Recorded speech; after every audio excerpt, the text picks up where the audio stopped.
All right, so I'm going to go ahead and close out the poll now. Looks like just over half of you all are here because you actually have a young person or young people in your programs that you're looking to support specifically. Then a little over 30% don't have any young people specifically, but are looking to create that safe space. And we also have some folks who identify as part of this population as well. So thank you all for participating in our poll. So just to start off, again, hopefully you are here for supporting LGBTQ youth. The goal for this training today is to help support you all, and everyone here is a youth serving professional in some way, shape, or form, from what I've gathered from the list. And so hopefully you'll be able to take away some specific resources today. We do have someone here that we're working to try to monitor the chat box. So if you have questions that come up while I'm talking, please feel free to either raise your hand in the chat box, or raise your hand or type a question into the chat box. So looks like you can send it to the organizers or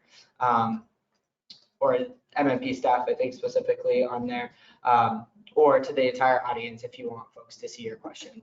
And then we're also going to try to do a little bit of an icebreaker reflection, so you'll also be typing that into the chat box as well.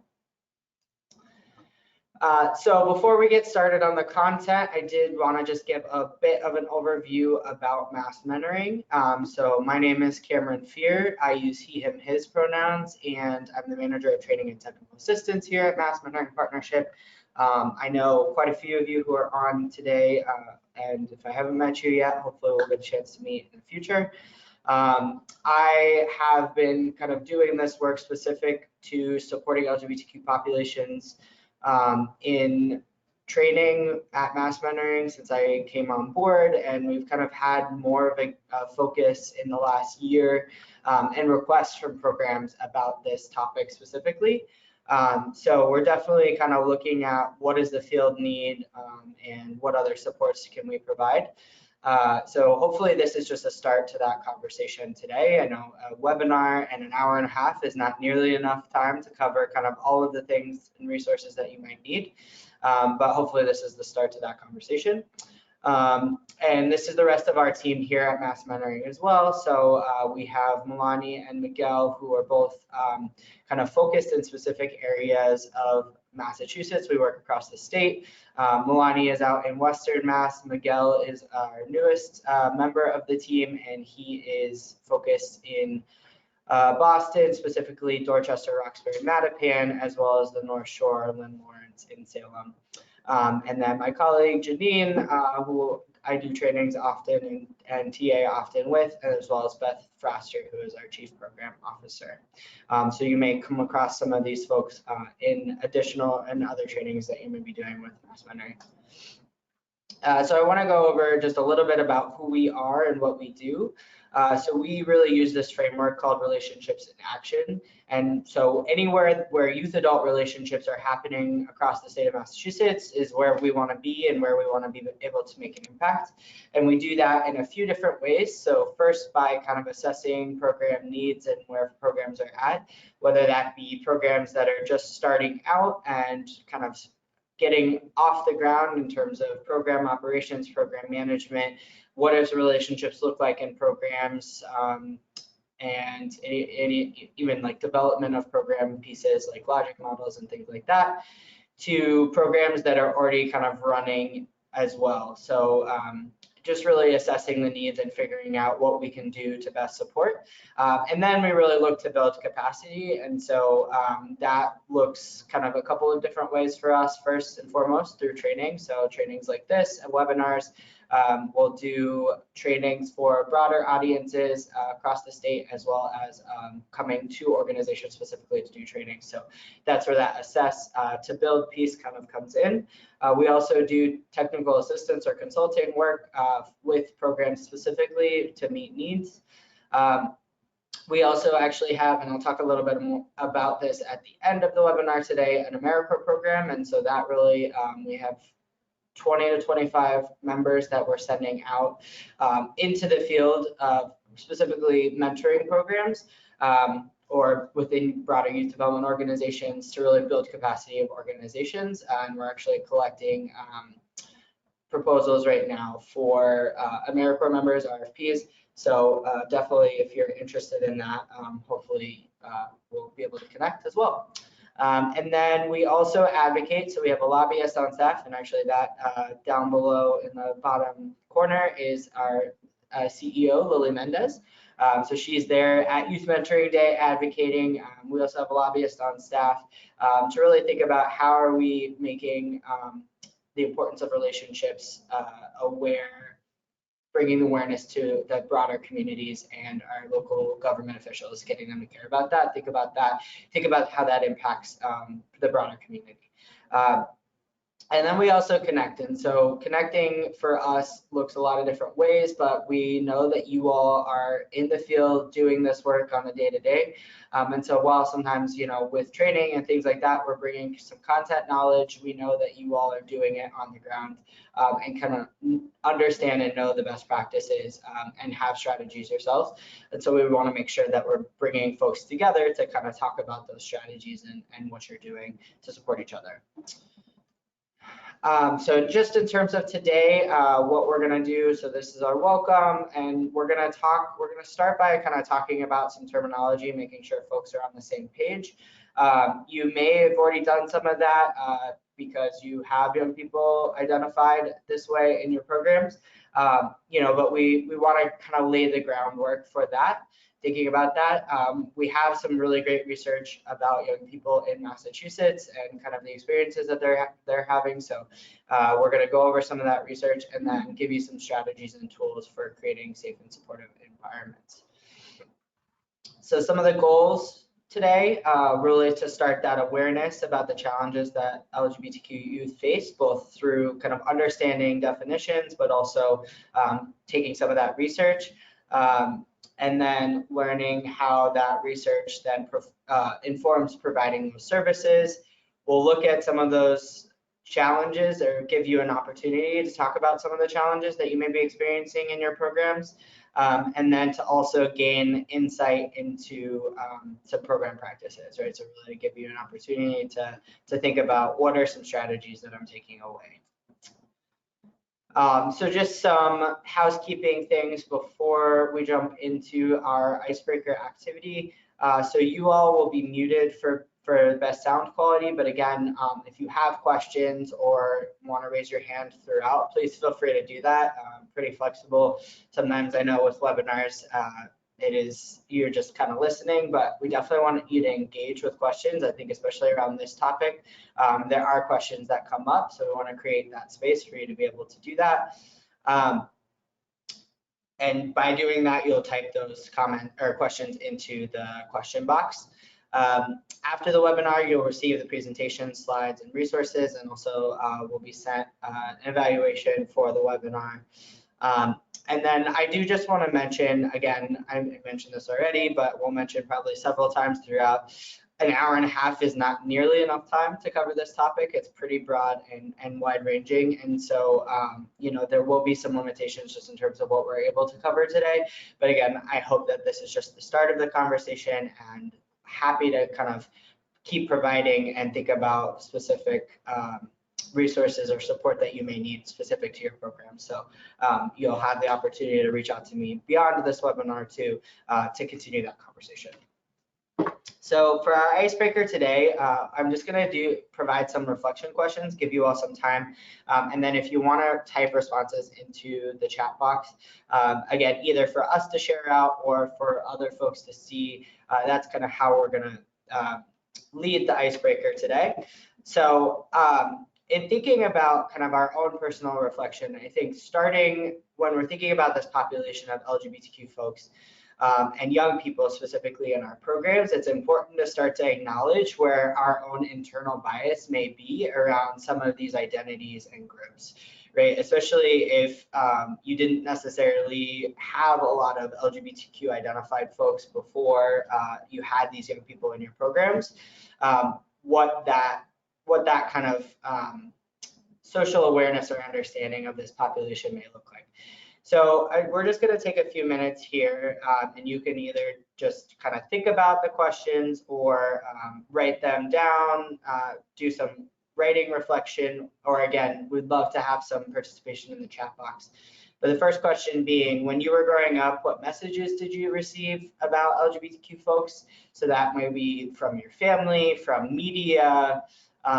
So just kind of thinking about what were those messages that came up. Second question being, what were the rules in your family regarding gender transgressions or just kind of difference in gender expression from kind of what we as society think about gender kind of exploration and presentation to be? And was there anything that kind of made you uncomfortable based on those rules? And then, have you ever not spoken up when you've heard an anti-LGBTQ remark or joke? So when we think about actually supporting these young people in our programs, I just want you to kind of think about, like, have you had a moment where you haven't spoken up? And what was the reasoning for not speaking up? And also, what made that difficult if you didn't?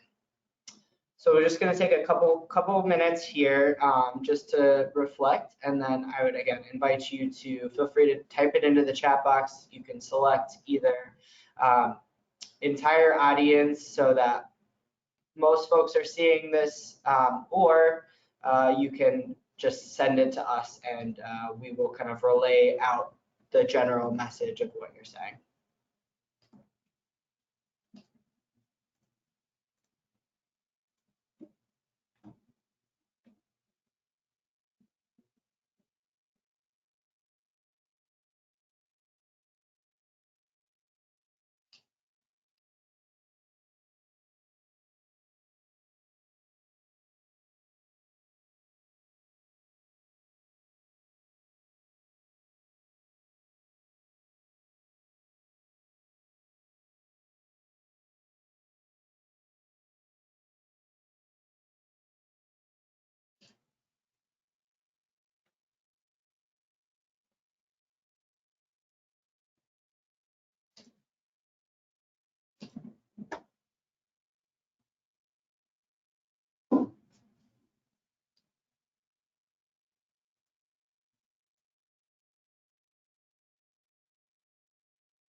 So we haven't gotten anything in the chat box yet, as far as I can tell.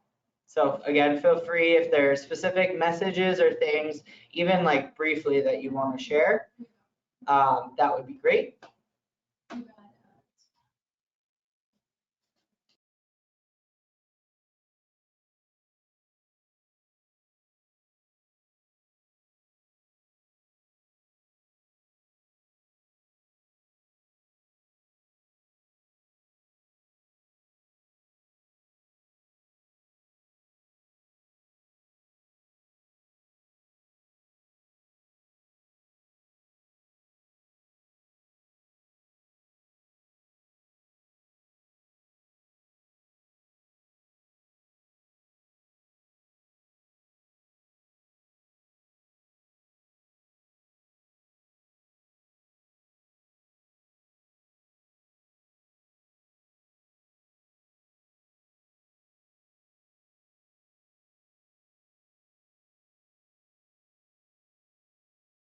All right, so we did get an example here just of someone who is not necessarily remembering a specific moment, but that when they were younger, there might have been some need for some more awareness around what it looks like to actually support. So I think and this is in regards to question number 3, I should have mentioned. So I think that's interesting to think about again, why we're not speaking up, and it might be around education and need for education. So yeah, I've heard people saying that they didn't know enough or not enough vocabulary.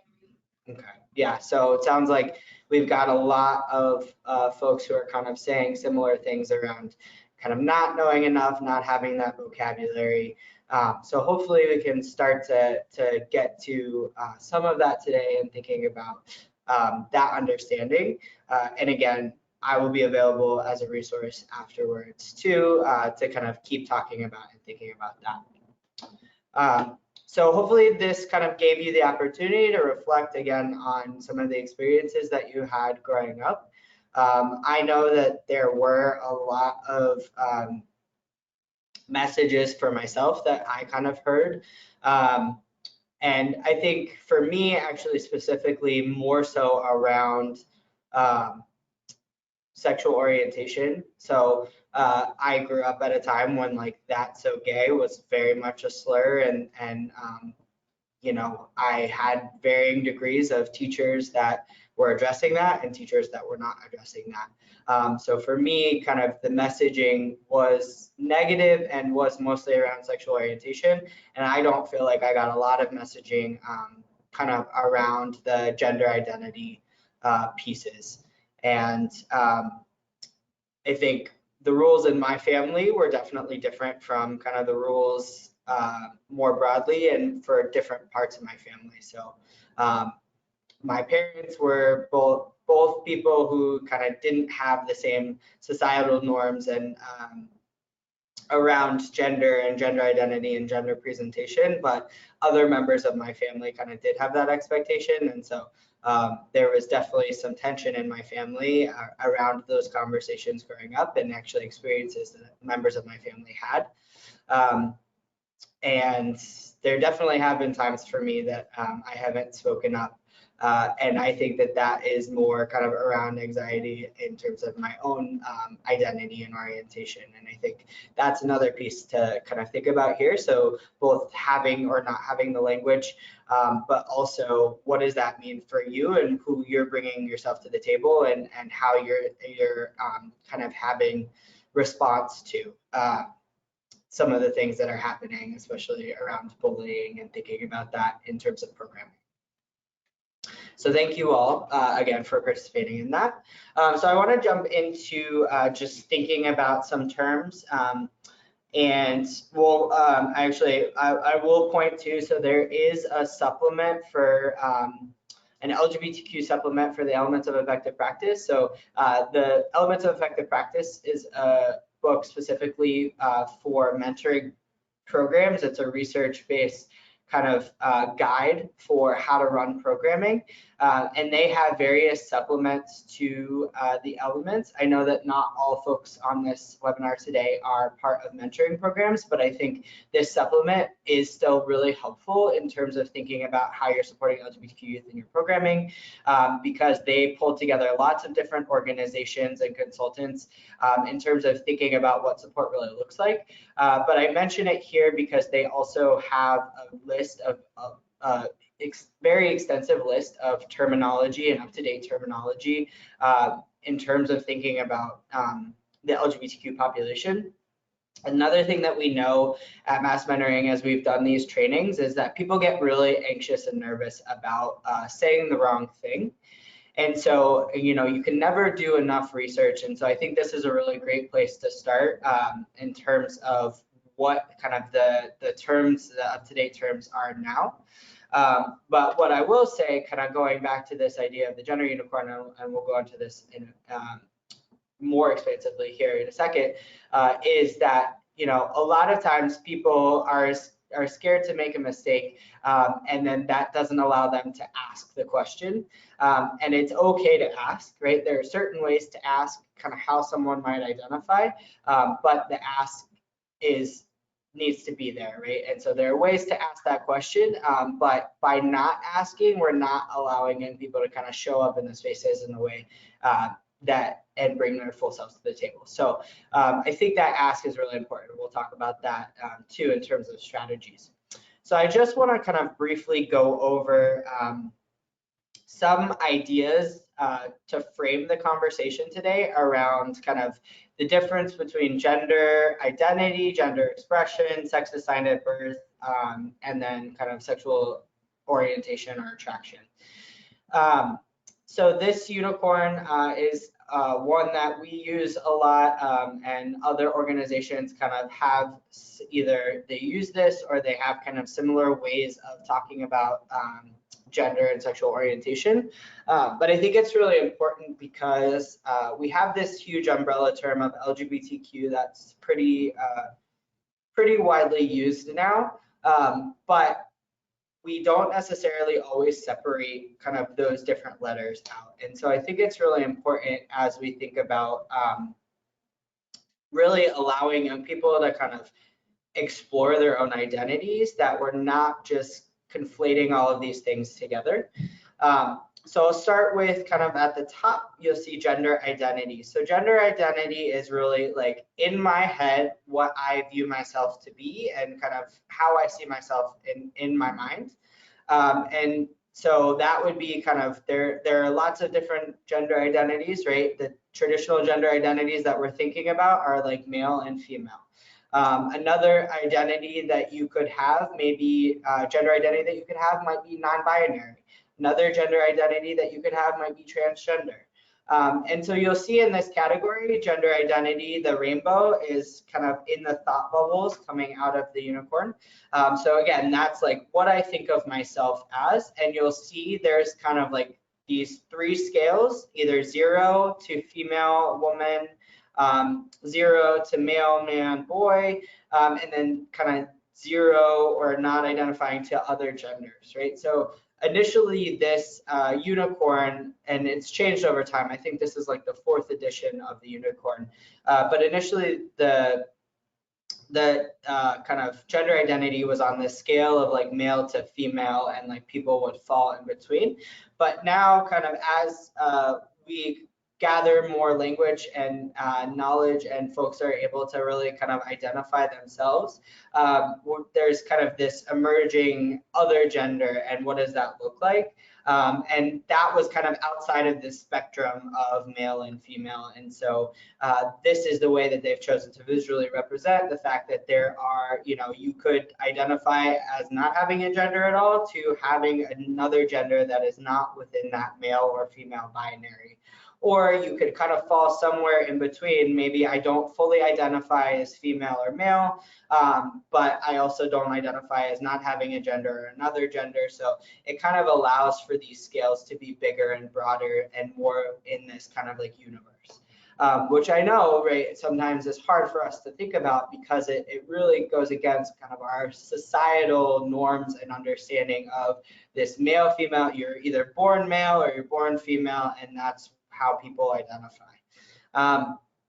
So then we'll move to gender expression. Expression is really the way that we are expressing our gender, right? So expression often happens through clothing, through the way that we act, various kind of things. So again, there is these three kind of categories of difference in how we are expressing our gender. But you'll also see that there is dotted lines kind of between all of these breakdowns. And so while you may have a gender identity of male and you may fully be male, you may have a gender expression that is more on that feminine line. So I think a really great example of this, that particular situation or scenario is Billy Porter. So Billy Porter fully falls into identifying as male. That is his gender identity. But he is a kind of big figure now. He's in a really popular show called Pose. He's been at like all the award shows, and you may have seen in the media like these amazing extravagant outfits, right? That really are kind of not necessarily masculine, not necessarily feminine. There's kind of elements of both in some cases, or it is more feminine, right? And Billy Porter is wearing a dress. So all that to say that his gender expression is not portraying his gender identity, right? So we can't make an assumption that because Billy Porter is wearing a dress that he identifies as female. So those two things are really separate. So again, you can kind of plot yourself, or someone else can plot themselves on what do I think about my gender identity? How do I identify? And what do I think about my gender expression? So another way I like to think about this too is that gender identity, right? Pronouns, and when we'll talk about kind of use of pronouns later, but pronouns are a way for people to kind of bring their gender identity to the world, right? So if I have a young person in front of me, I can kind of understand their gender identity or respect their gender identity by asking them what pronouns they use, and not making an assumption based on their gender expression. So then there's sex assigned at birth, right? And this is kind of really more where our kind of biological minds come in. And, for a while, society kind of placed this expectation that your sex assigned at birth is going to align with your gender identity, is going to align with your gender expression, right? So that those things would be synonymous. And that also, that sex assigned at birth is really male or female, right? And we know that not to be true. One statistic I actually found to be pretty interesting is that I think we don't always understand the prevalence of intersex or kind of like genitalia that doesn't necessarily put someone in that female or male category, or chromosomal differences, things like that. And so someone being intersex is actually just as common as someone being born with red hair. So that is actually pretty common. And so even our biological understanding, there is some nuance in that. But again, sex assigned at birth being separated by and from gender identity and gender expression, right? So just because someone was born female doesn't necessarily mean that they identify that way, doesn't necessarily mean that they're expressing their gender in that way. And again, then separating that from physical attraction. So when we get into kind of sexual orientation, there is two elements of that. There's both physical attraction and emotional attraction. So that physical attraction is, who am I physically attracted to? And again, there is space for that in terms of gender specific. Like I could be female identified and attracted to women, or female identified and attracted to other genders and women. And then that's also separate from emotional attraction, right? So I may be, again, like kind of plotting yourself, and I find this helpful to even think about your own identity, kind of plotting yourself, right? I may be someone who is male, and I have an androgynous or other gender expression. I was maybe assigned female at birth, and I am physically attracted to women and emotionally attracted to women, men, other genders, right? So again, none of these things are necessarily synonymous with the other.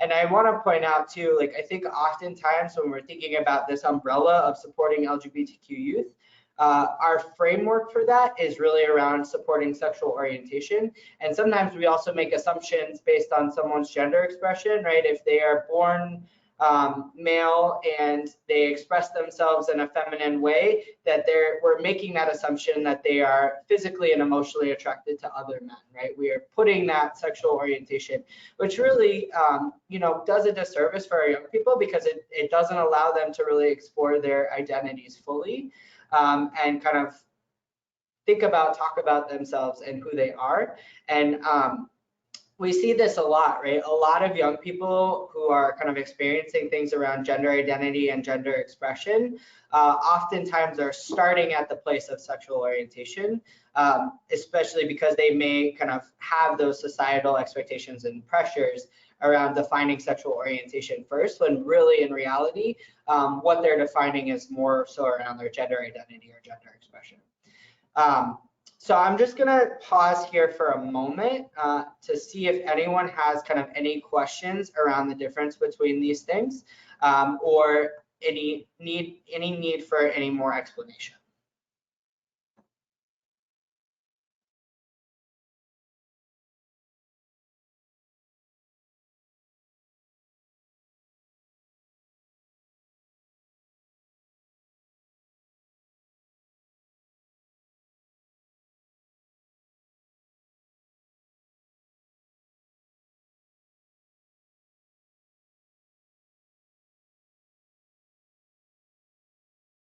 So someone asked about notes available after. Yes, we will be sending out notes and resources as well. And we'll send out a link for that supplement, which again has a list at the front with a lot of really great definitions for terms as well.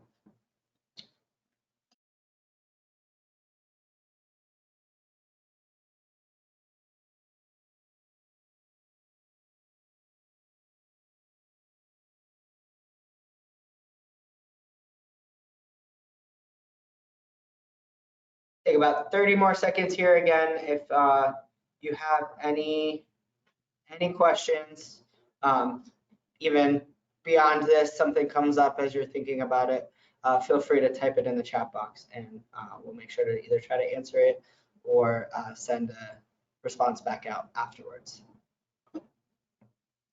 Okay. So right now, looks like we don't have any questions, so I'm going to go ahead and keep moving.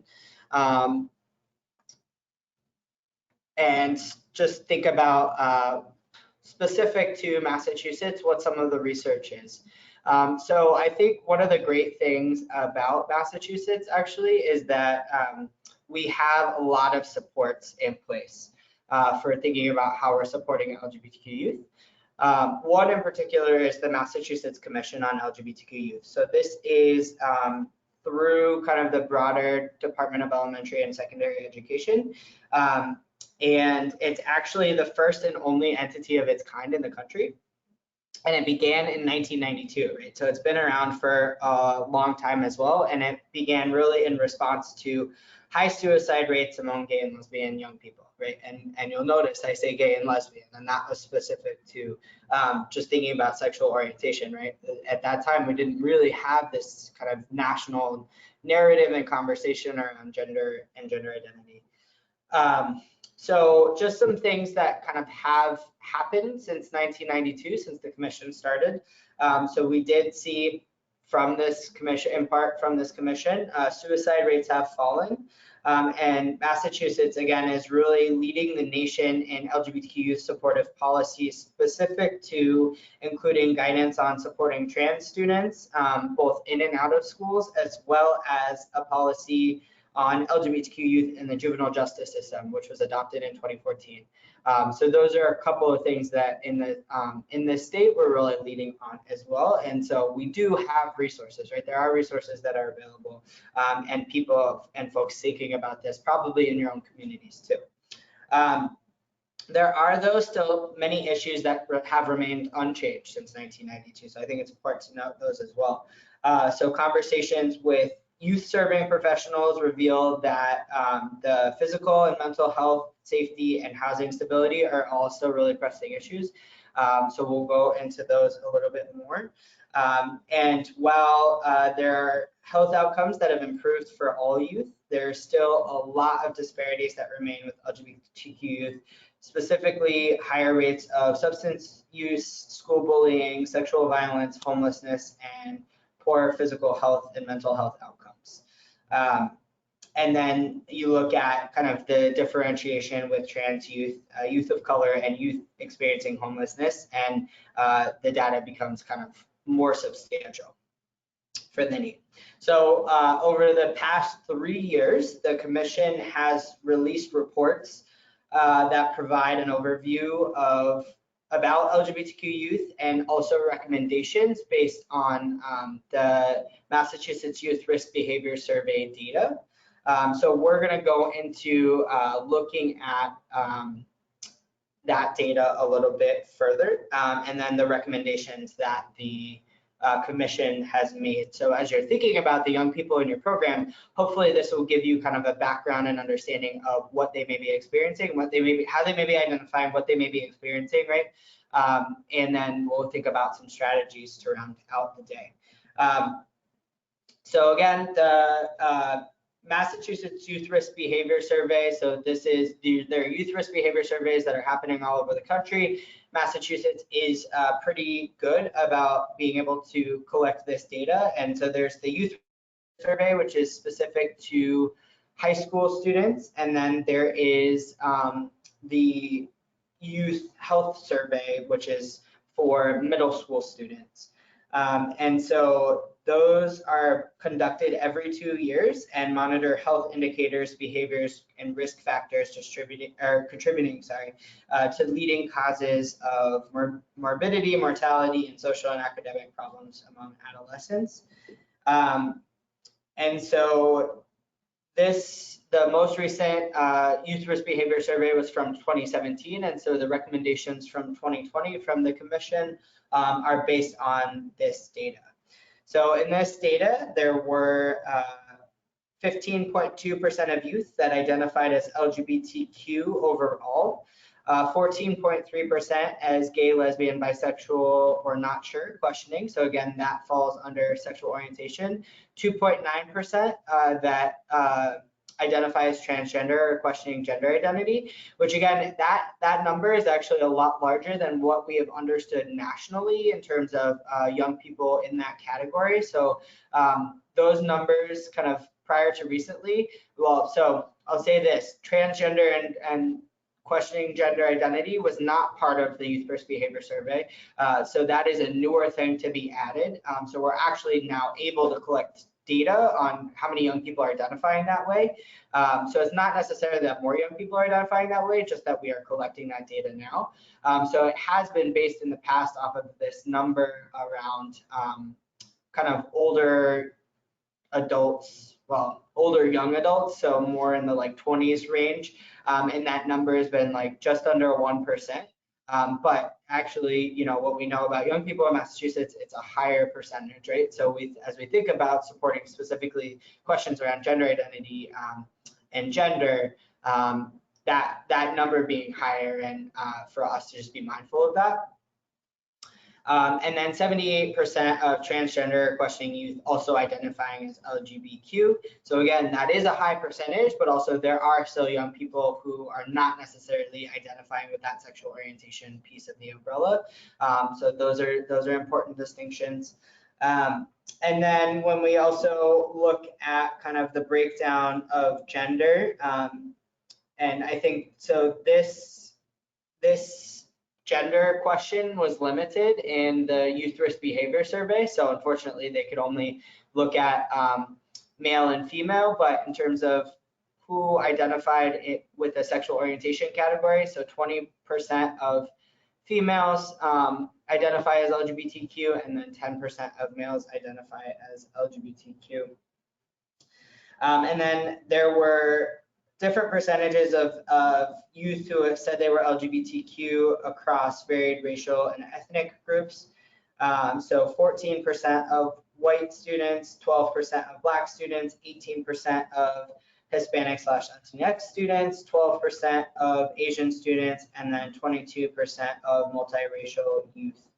And gender, racial, and ethnic differences were statistically significant, they found. Have you seen the question? No. So hold on, I'm going to take a question really quick.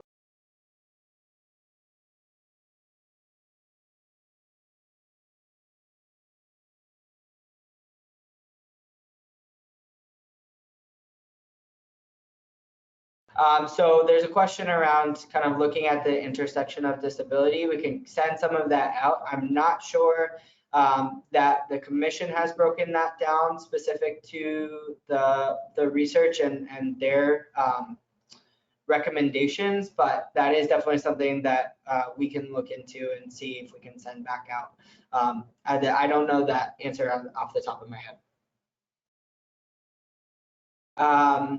Okay, so in terms of thinking about or looking at some of the risk factors, so this is again specific to the LGBTQ identified youth. So there definitely are, and I think that's a great point, intersections around kind of racial, ethnic identity, class identity, disability identity, and kind of those intersections really kind of impact these numbers too. So I want to kind of voice that. But also we're looking at the data specific to the LGBTQ identified youth overall. And, you know, really what we see is that there just are higher risk factors for young people, right? So being bullied in the last, the bullying experiences, right, being 1.7 times higher than for their heterosexual or cisgender peers. I'm not going to go through all of these numbers because you all can see, right? But all of these risk factors for both bullying and just experiences in school, as well as kind of own mental health and risk of suicide, and substance use and homelessness, right? All of those things are just higher risk factors for LGBTQ identified youth across the state. And I think it's interesting too, because we're seeing kind of uptick in focus on support for homeless youth, especially in Boston right now. There's a big initiative going on. And I wonder sometimes how often this kind of higher risk factor is taken into consideration when broader policies are being created as well. So just to go into some of the recommendations that the commission has provided for these results are around kind of these 4 topics. So increasing inclusion, ending homelessness, advancing justice, and improving health. So I'm going to just go pretty quickly into each one of these and what that looks like. So increasing inclusion, the recommendations that they're making around increasing inclusion is providing basic LGBTQ competency training for all state employees and contractors. So I know that this work is being done in various ways. Now, you know, that is their recommendation. I think there is some uptick of that, but it's kind of based on the department and agency involved, and what does training and competency training really look like. Again, as I said, an hour and a half focused on this stuff is not enough, let alone a mention in a broader diversity training. So, you know, just keeping in mind, like, as you are working with other organizations, partner organizations, whether it be schools or, you know, other organizations that your young people are interfacing, they also might be experiencing some of these things around, you know, folks thinking that they have had training and may have not had that comprehensive competency training. They're also recommending for this support the integration and collaboration to address family rejection of LGBTQ youth, right? So thinking about young people's support, and so that's actually increasing inclusion and not the ending homelessness, which I think is interesting. Strengthening protection against bullying of LGBTQ youth, right? And this is a big one that is still happening on multiple levels. So what we know nationally around bullying for LGBTQ youth is that they're not only experiencing that from their peers, they're also experiencing kind of lack of addressing bullying from teachers and school staff oftentimes, and then also they're feeling bullied because there are not the proper policies and procedures in place when they're experiencing bullying to make sure that ends there and it doesn't keep happening. So then to their 4th recommendation, adopting policies that recognize gender identity, diversity in state workplaces. So they're talking specifically around state workplaces because, again, they're a state organization. Around ending homelessness, the 4 recommendations that they're making: increasing budget line items for prevention of youth homelessness and services for youth experiencing homelessness. So again, I think this is happening to some degree. Improve access to IDs for youth experiencing homelessness and gender nonconforming youth. So one thing that actually just got passed recently is that now there is work to be done around folks being able to identify or have a non-binary identity on state IDs. So I think, you know, this got passed, and the way that it's being rolled out has to be kind of managed and thought about, because it's one thing for someone to have an ID that has a non-binary identity, but that, you know, only goes so far if folks don't know how to interact with that and engage with that. And so I think that training piece around that is really important. But that also makes the experience of young people who may be non-binary and getting that ID a little easier for them, because it is able to reflect now who they are.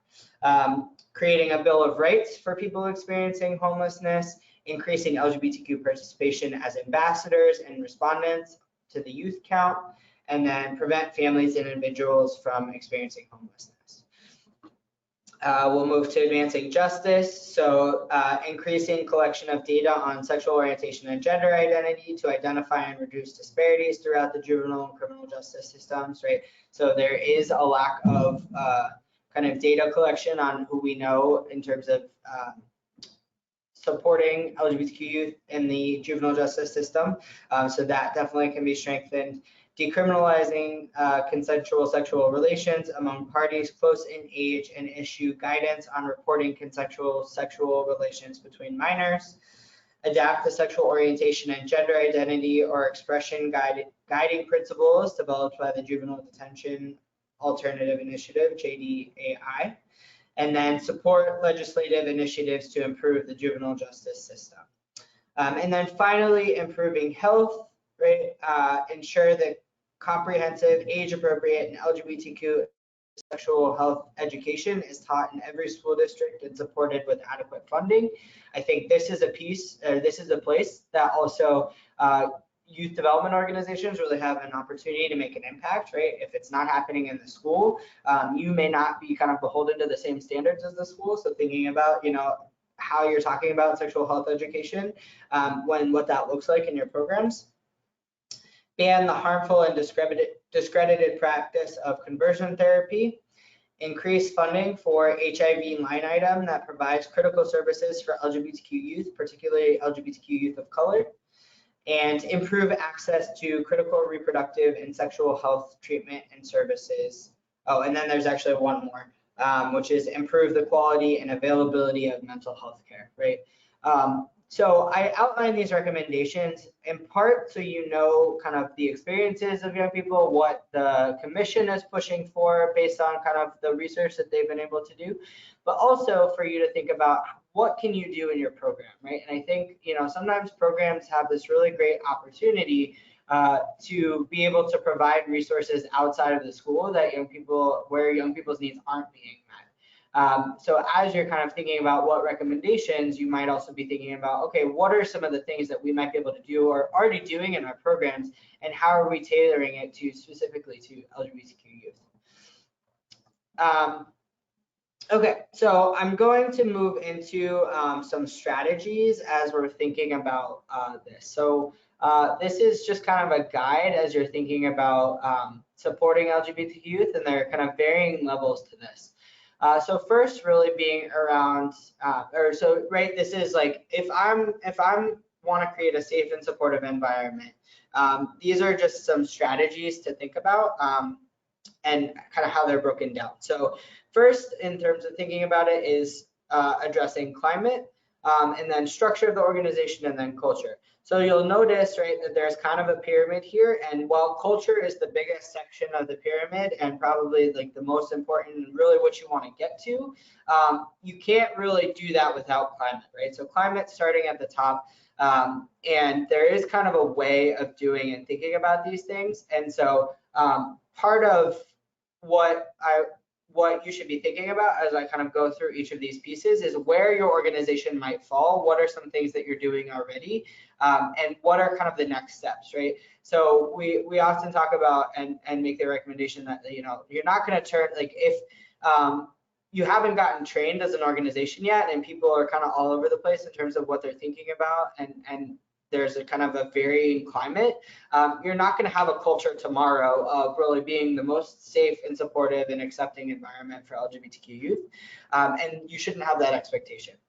So as I'm going through, just think about that and kind of plot yourself where your organization might be at. So we'll start with climate, and there are a couple of ways to kind of assess first, what is your climate of the organization? So here are just some questions that you might be asking yourself or you might be doing individually. So we started off today and the webinar kind of thinking about what are my own assumptions coming into this about what are the experiences that LGBTQ youth are facing. And I think it's important to first kind of look inwardly for what knowledge you might need, right? And we had some folks sharing also that, you know, the reason that they weren't able to step up is because they didn't have the right knowledge or tools, right? So really, you know, by doing this individual assessment, you're able to kind of figure out where are your own gaps to start learning before, you know, really making these changes. And that will help with your personal relationships with the young people, and we'll talk about that at the end, but personal relationships are going to be really key in being able to support young people. And I think, you know, that's one thing we want to come back to. individual assessment, right? How comfortable am I talking about these issues, responding to that discriminatory language? So we did some of that already, but these are just some good questions for you to think about. We also have a longer individual assessment that we can definitely share out to if folks are interested. But again, as you're doing this, then starting to identify where some of the gaps and also starting to identify where might I be having implicit bias. This young person shows up to my program and I'm not intentionally making an assumption about them and who they are, but I might have my own internal implicit bias, right? So by asking these questions, assessing yourself, you can start to really think about where those, pieces of bias might be without having a situation come up, right, where a young person is experiencing that, but you can already start to kind of think about and mitigate that for yourself. And then doing an organizational assessment, right? So similar things, right? Similar questions, but thinking about the organization as a whole and what is the climate, right? And by doing this, again, similarly to that individual, but with the organizational, seeing what is needed in terms of where we need to go. So do we need to get on the same page about organization and how we are approaching this as a staff? And I'll just say from experience, as we've done these trainings, right, usually organizations are kind of all over the place. I mean, just in terms of like cultural responsiveness and identity and culture generally. But in terms of, you might have LGBTQ staff at the organization, right, who are experiencing certain things and kind of have a perspective that is different from other folks and might be seeing some of the kind of gaps in where the organization needs to be. So by doing this organizational assessment, you might be able to start really kind of thinking about some of those gaps. And then just in terms of with climate, really, I think the strategy around climate after doing these assessments is really starting to have those conversations, right? So the assessment might be, a team kind of filling this out and saying, well, this is what we think. But I think also if you're not having conversations around LGBTQ issues and identities, then you're probably not serving the young people the best that you can, right? Because if those conversations aren't happening, then you're not really, the climate is not there, right? So it's just kind of like these young people are existing in this bigger atmosphere of the organization, but if they're not having these, you're not having these specific conversations, then there's probably some things that might be missing. So I think really with climate, it's about starting that conversation, right? So if you're not already having these conversations, really starting these conversations, talking with folks.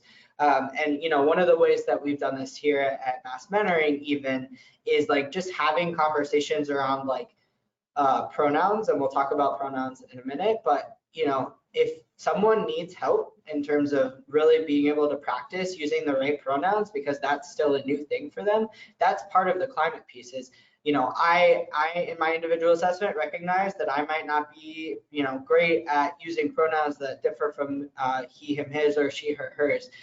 So can I find another trusted person to like have that conversation, practice with, be able to screw up with before, right, we're really experiencing that with young people directly. And so then we'll move to structure, right? So structure is really thinking about, what are the policies and procedures that you have in place, which again, without having that conversation, the policy and procedure is not necessarily going to go anywhere. So similarly to the ID, right? It's great that we now have this non-binary or X-gender option, but if the training isn't there, then are those young people really going to feel supported? Another example we have of a school district that we had some challenges around training in terms of LGBTQ identities, and some people working with students who weren't supportive really of these identities, but the school had a gender neutral bathroom, right? And so it's like, in some ways you created this procedure to have a gender neutral bathroom or set up the structure to have space for those young people, when not all of the staff are on board or totally know how to support those young people. And so, if you're having disparities with those two things, then it's still, you're not really doing, again, the best that you can to support young people. So training is a really great start, right? And training not just for the staff, but also for the youth and for parents and caregivers, right? And we've definitely had some questions come up around, what if we have a certain perspective as an organization and the parents kind of feel differently? So there's a whole host of, I definitely can't answer all of the different scenarios that could come up. But part of the structure is having the structure in place to say, we are an organization that believes in supporting all young people, and then you can list identities and, really making that clear in all of kind of your materials and things that you're putting out there. How are you embedding this into your strategic plans in terms of the specific support? So all of those things kind of go under structure. And then, another thing for the elements of effective practice supplement. So again, it is specific to mentoring programs, but they have a lot around policies and procedures that I think really can be expanded for youth development organizations in terms of thinking about, what are the things that I have in place to make sure that we're creating the safest environment that we can for young people, right? So I would definitely still encourage you all to take a look at that, because there are some really great examples of what that means, and then you have something to go back to.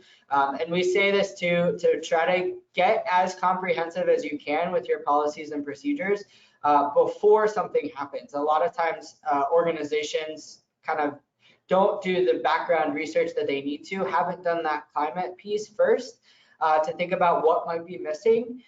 And then all of a sudden you have a situation that comes up with a young person, and that's the last thing that you want, is to be creating the procedure or policy and procedure when you have a young person in front of you experiencing this, right? So doing your due diligence to make sure that you have the policies and procedures in place prior to actually having that experience as much as possible.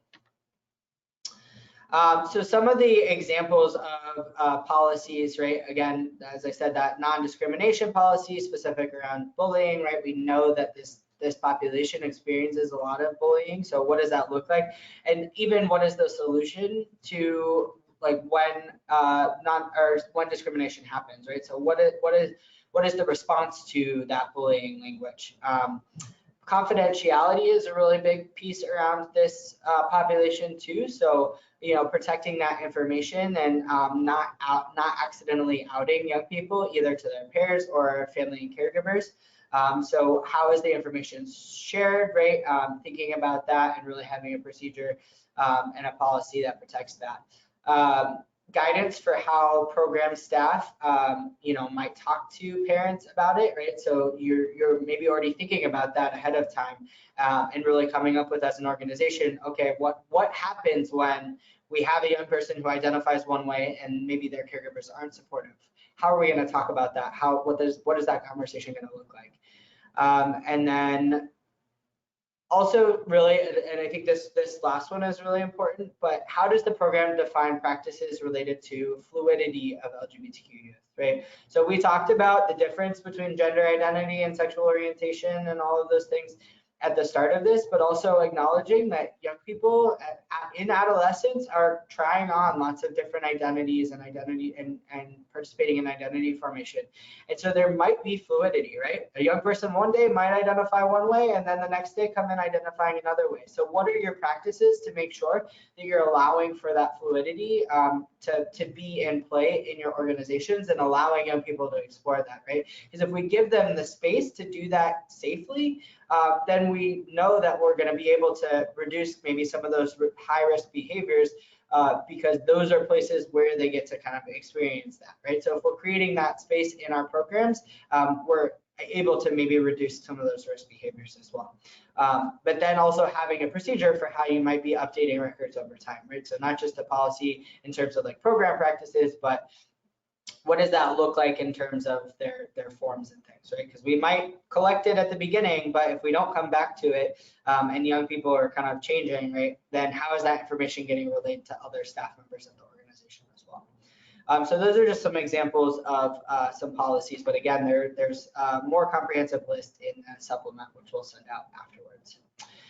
And then finally to culture, right? So culture is, if we're thinking about, really changing the culture of an organization to be a safe and inclusive environment, there are a couple of things to do to really create that culture, right? And first and foremost, it's really signaling that safe space, right? So you might have policies and procedures, but how are young people feeling safe coming into the space? How are they identifying that this is a safe space? So there are lots of ways to do that. These are just a couple of examples, right, of some things that young people might be used to seeing. So the Human Rights Campaign, that's the left side, the yellow equal sign and the blue box. So that is a pretty kind of brand heavy image.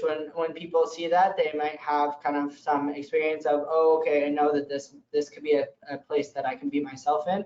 Now also acknowledging the Human Rights Campaign has had some challenges around how they're supporting trans folks and folks with varying gender identity experiences. And so also just acknowledging that. GLSEN, there's kind of this GLSEN campaign around safe spaces. And so there's lots of different kind of images that they have created around signaling that safe space, right? But young people are used to seeing this in schools, right, in various ways. And so kind of thinking about how you might be incorporating that similar imagery in your programs. But really, what are you doing to make this space even visually seem more open and welcoming, right? And signaling that you are a safe space. And then really around pronouns. So I think, especially for young people around kind of gender identity, pronouns is really one of the biggest ways to change the culture and for culture to feel safe for young people. If they can really show up as themselves and not have kind of those expectations placed on them.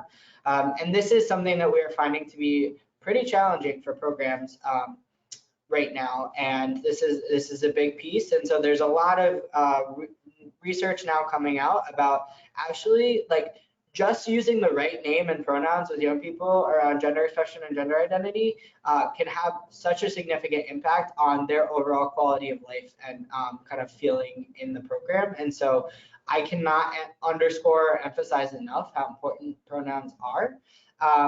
And I think people often, feel uneducated about pronouns. So this is just kind of a quick infographic to think about how you might be using pronouns. And again, it is okay to ask, right? And that is kind of a big piece here, is that I think people get nervous around asking.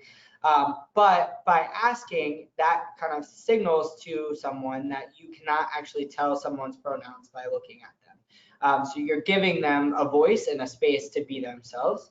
But then also respecting that if they tell you their pronouns, that you're going to respect that, you're going to use that as they kind of identify that for themselves.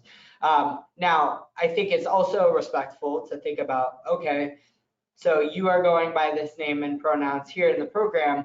Is that how you want to be referred to in front of your parent or caregiver when they're coming to the program, or is there another name that I need to use, right?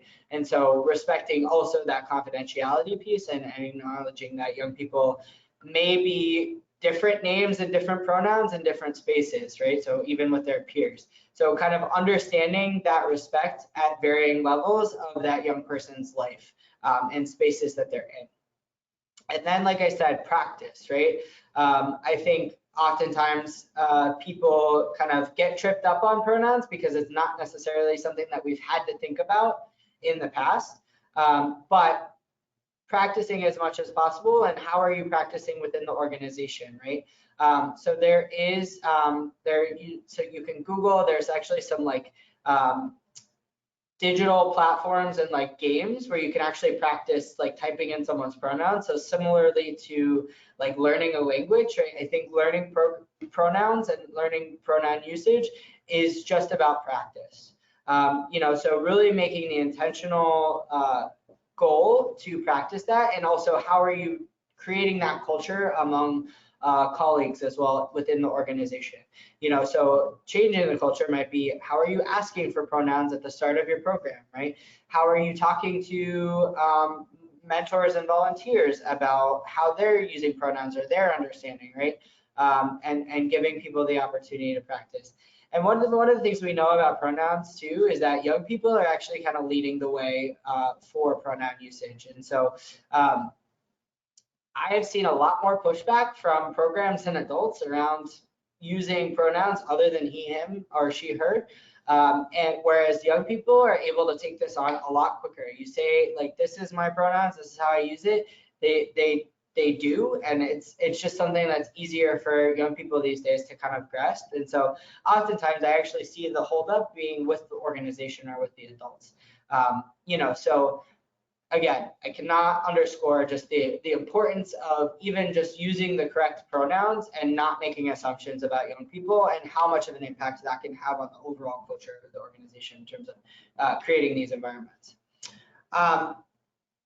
So we're gonna go ahead and wrap up. I know it's a little early, just around some of the final reminders here in terms of thinking about again, how you're doing this, how you're supporting young people, but I want to bring it back to relationship because I think, we just talked about climate, structure, and culture, and a lot of those things are broad, and sometimes within our own sphere of influence within organizations, we can't impact the structure. We just had a training with a bunch of different organizations across the country in terms of thinking specifically around gender identity. And there was one person who just kept saying like how much pushback they were getting from the organization, even around the importance of pronouns, and how challenging that was to kind of push back against the organization.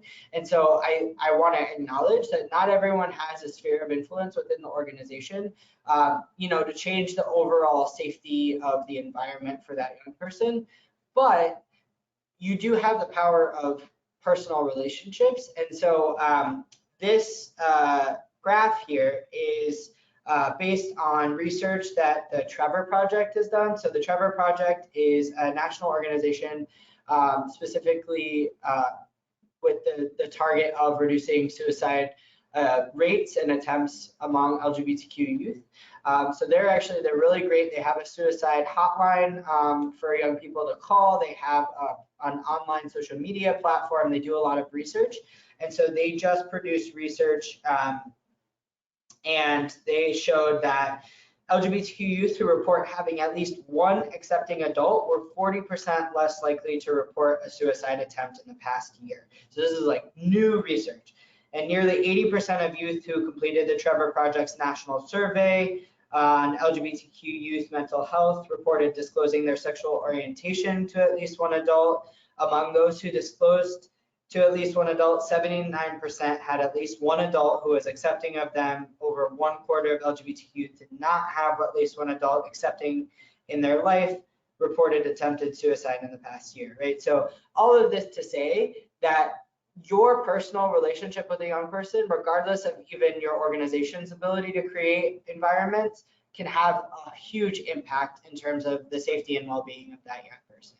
And so, I think starting with the individual, starting with how you're creating those personal relationships really can make all of the difference here. So some ways to do that and think about your own kind of personal response to and support of young people. Again, starting with that, recognizing your own beliefs and attitudes, trying to find where your own implicit bias might be. We started to do that today, but it's never a never-ending process. So continuing to think about, okay, where might my beliefs and attitudes be shifting? Where might I kind of hold these underlying things? What does that look like?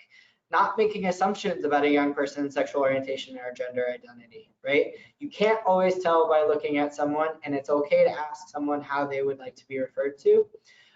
Really using inclusive language, right? So this, I think, transcends beyond just gender identity, but also how are you thinking about, like, how are you referring to caregivers, right? So sometimes we can be unintentionally uninclusive around like making assumptions about heterosexual households at home. So what does that inclusive language look like? And oftentimes we can think about inclusive language by mirroring the vocabulary of the youth, right? So that's why it's important to ask. And thinking about, if they're talking about their family as their parents in a partnership, then that's how we're going to mirror that vocabulary, right? And just reflecting that back. We also want to make sure that we're recognizing that youth may have identities that differ from behaviors, and that those identities can be fluid. So just because they're behaving one way, again, gender expression is different from gender orientation or gender identity and sexual orientation. So just because their behaviors are reflecting one thing, that does not necessarily mean that's how they view themselves, right? So again, that asking is really, really important. Maintaining confidentiality, especially at a young age, and then also continuing to seek additional resources to support and continue to learn and grow. So really making sure that, you know, that is never ending. And especially in this, with this population, we know that there are new terms coming out every day, new ways that people are thinking about themselves and identifying. So really, you know, that continued learning is always gonna be going and never gonna end. And so making sure that you're continuing to push and make sure that you're building your own awareness. So those are kind of just like overall strategies in terms of thinking about that. Before I close out, I want to give folks another opportunity to maybe ask any questions that you might have around some of the strategies that we talked about today, some of the specific things around what individuals can do. Yeah, so I'll leave it open for about a minute or two. We'll have, and again, I have Melina over here, so she's going to be monitoring the chat box. So feel free to ask any questions that you may have. And again, we will be following up with the LGBTQ supplement and the PowerPoint, and we can send some of the research articles as well. I'll leave it open, so feel free if you have any questions or comments to type in the chat box. And actually, even if you have specific practices that you have seen work with LGBTQ youth, I'll leave it open as well. So you can type that in the chat box. We'll read those things back out as well, so that we can share those out to the broader community.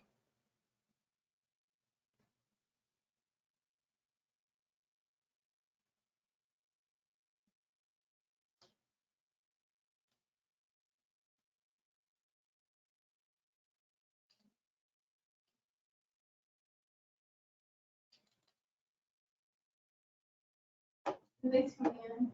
Okay. Oh, here we go. So you got some folks coming in now, so we'll just take a minute here to review that, and then I'll answer and we'll share back out.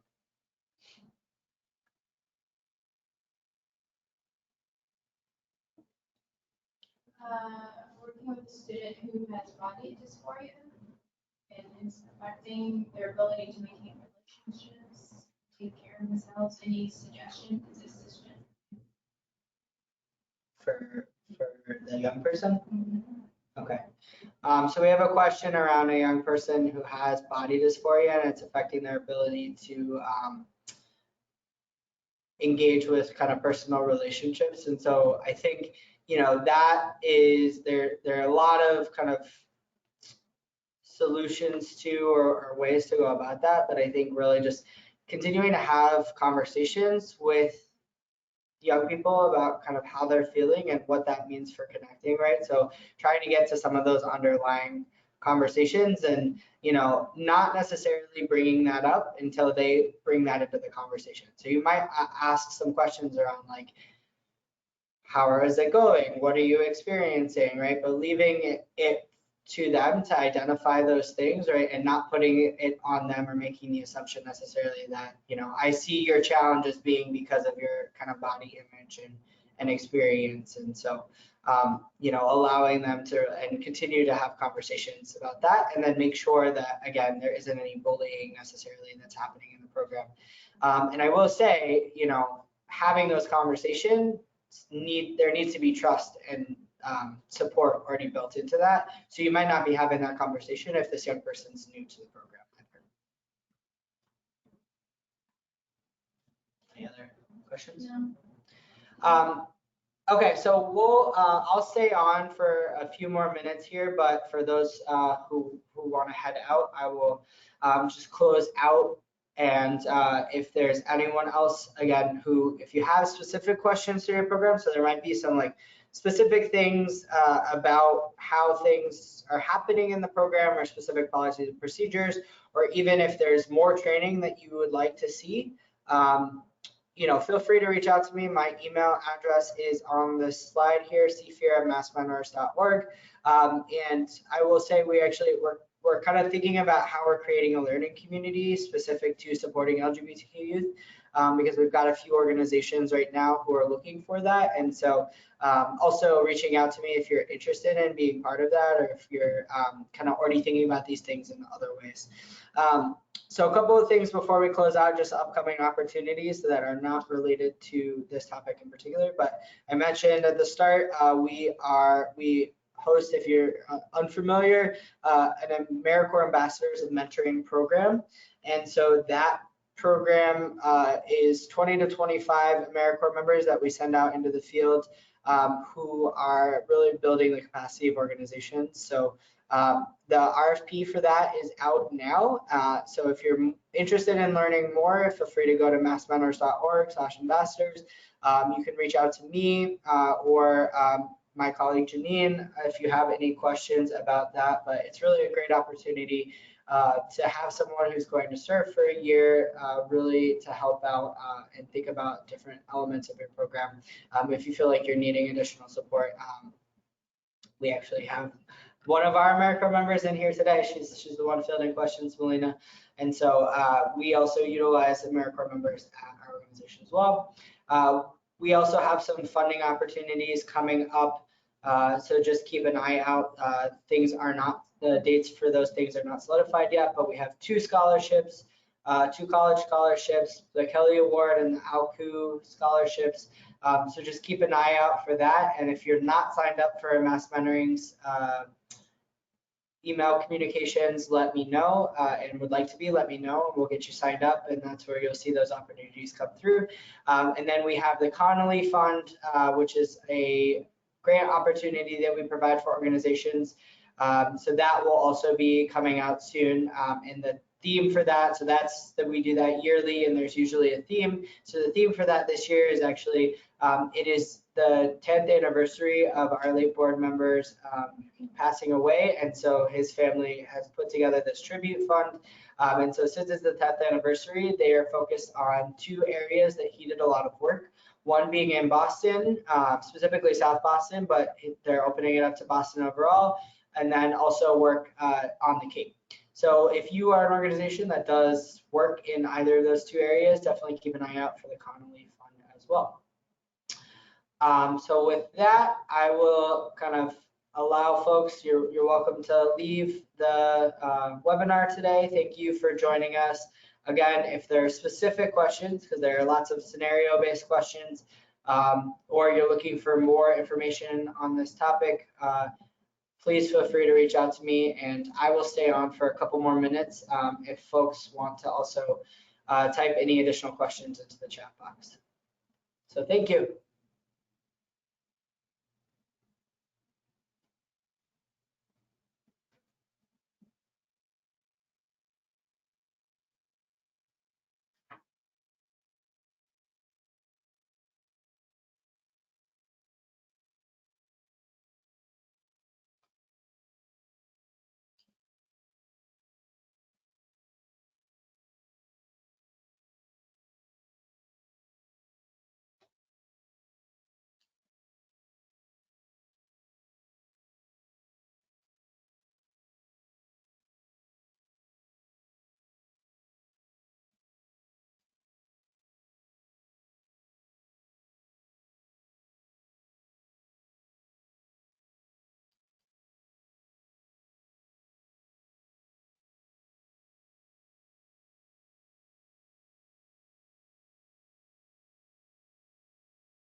Any questions? No. All right, so I don't think we have any questions, any specific questions. So I'm going to go ahead and close out the webinar for today. But again, thank you for joining us, and hope to connect with you all soon.